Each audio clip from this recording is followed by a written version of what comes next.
All right, House Speaker Paul Ryan's announcement, he's not going to seek re-election, has ignited a contest to replace him between the establishment wing of the GOP and the more conservative populist wing. Now, in last night's Angle, I said the Speaker's departure is a clear sign that Trump's vision, not Ryan's, is the future of the party, and that the establishment may finally be ceding the party to the man who took it from them in the first place.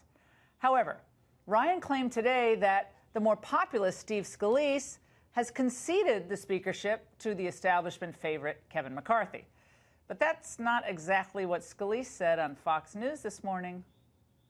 You're standing there in the room next to your colleague Kevin McCarthy. You two are seen as the front runners for this role. Would you run up against him if the option came? No, and I've said that before. I mean, I've never run against Kevin and wouldn't run against Kevin. Why not? Is Kevin McCarthy like untouchable? I'm like, come on, Steve, you could run. That leaves a lot of wiggle room. Let's discuss all of this with someone who once chaired the GOP party in Ryan's home state of Wisconsin. He's a good friend of Ryan's as well. Former White House Chief of Staff Reince Priebus joins us for an exclusive interview on The Angle. I thought you were going to be in studio. I'm so bummed. Where are you? Why are you not here? I know. Well, I have an early flight in the morning, so thank you for having me, and I appreciate you letting me do it remote. Oh, no problem. It's great to see you. So what do we're going to get into, this the COMEY nonsense in a second, the COMEY book, because we're now just howling because it's like people have ties. His tie is too long. We're going to get into that in a second. But tell me about the Ryan departure. There's some conversation today I heard that there's a push to have Ryan leave sooner. Don't spend the next 6 months with this intrigue about who's going to replace him. But if you're going to leave, why not leave now instead of the end of the year? Is there any wisdom to that? Yeah, I don't think so, Laura. I think if you look at what Mark Meadows said today, he didn't think so either, and I think that's a really important tell. When people like Mark Walker from the study group and Mark Meadows from the Freedom Caucus and people in the middle are all not saying that, I think that tells you what you need to know. I don't think that's going to happen, and I do think that this is, I know it's hard to believe in politics. I think Ryan leaving and all of the other intrigue is more coincidental with his timing, how long he wants to serve. It's been talked about he's been talking about this actually for years, of hanging it up and spending more time at home, and it was a tough call because it's not if you win. Yeah, but I'm sorry to interrupt, but Reince, it's not because he's frustrated that they're going to go in the minority. Trump's, they're going to push to remove Trump from office. It's going to be a nightmare for the next year and a half. That you don't think that played into it at all? Well, no, I don't. Because I think that if you run and you win and you have say you only have a 2-vote majority, he can't leave then either, because then what are you going to do? You're going to be the Speaker of the House with a 2-vote majority and then put a congressional seat in play? I mean, you really had no other option. He could have run again, gotten to the minority, and then resigned, but it wouldn't have been honest to the people that were there. So I don't see any other way.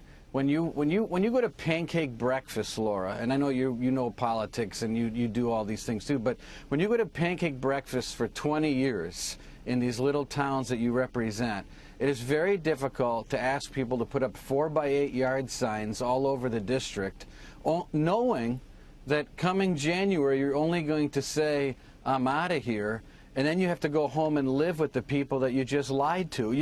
There's just no way around it. And the other thing I'd say privately, in talking to Paul, and I know him well, and we talk a lot, he is, you know what, actually, he was having a lot of fun in getting a lot of the work done, and he had a lot of fun, and he had a lot of enjoyment out of working with President Trump. I mean, this whole theory that he didn't like President Trump, it's just not true. I mean, certainly they had their times in the beginning that were kind of come and go and hit or miss, but once they got to know each other and once they started spending time together, he actually was having a good time with it. That's nice. That's nice. I'm glad to hear. It's very Hallmark, but they do have different views. I mean, on trade, on immigration, way different views. I mean, is it the Trump party now, Reince, or is it the wait a second. more established? On immigration, on immigration, I don't think they had a different view. I mean, the president and Paul Ryan were pretty much lockstep. Exactly. I mean, on DACA, the president went from 800,000 to 1.6. Amnesty, the initial amnesty. That was something that the president did. We don't have time to debate Well, you used Paul to Ryan say on that immigration, DACA was amnesty, too. Yeah, but the original... You've come a long way, too, Laura, apparently. Right, Trump on the campaign trail, Paul Ryan was, like, uncomfortable every minute of the day. I mean, he was just like, even after Trump wins the nomination, he didn't give a full-throated endorsement. Right. It was like pulling teeth. But look, that's crying over spilled milk. I got to ask you about this COMEY book. I'm not denying that. I'm just saying, as they got to know each other, they actually worked well together. Yeah, absolutely. Do you think Kevin McCarthy gets it? You know, I know the president likes him a whole lot, but he also really respects Steve, and so I think it's a tough call for the president. I think it's a tough choice for the people in the House. But, you know, look, I think there is plenty of time for this, and the good news is that the $40 million has already been put in the bank, so everything now that the party's bringing in is icing on the cake, and the RNC is also on top of that crushing the DNC. So money's not going to be the issue. Chances we keep the House. Chances we keep the House. 1 to 10. Chances we keep the House. 1 being I think it's a coin flip. Likely. I think it 4.5. I mean, I think it's right around a coin flip. I think the wins at the Republicans' face. I think some of the recent elections, you know, are pretty scary. I think the Wisconsin outcome is a wake-up call for the party that they have to triple down on voter identification turnout. And I think it's time to make sure that we've got the right candidates on the ballot. And if it's possible to get rid of some bad candidates, we should. And we should put better candidates in their place 100%. because candidates is where it's going to come down to. All right, COMEY book. We're almost out of time, but COMEY book. Give me your thumbnail read on. I know you had a few interactions with COMEY when you were at the White House, but what's your take? I did.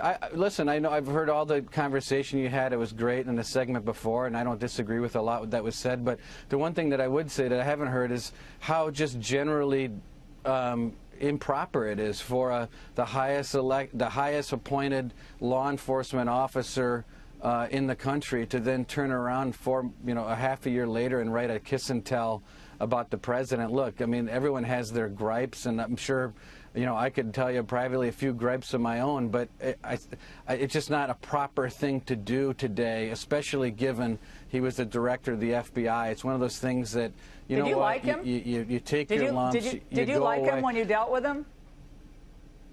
I actually didn't deal with them all that much, Laura. I mean, it's sort of a dubious type of thing where it's just someone who comes in and out very carefully, very quietly. Some interactions in the Situation Room, some initial interactions, as you know, early in Trump Tower. And other than that, there just really wasn't a whole lot there. I mean, a lot more is analyzed and made up of it than it actually was. Reince Priebus, great to see you. And thanks so much for coming on tonight. All right, Laura. All right.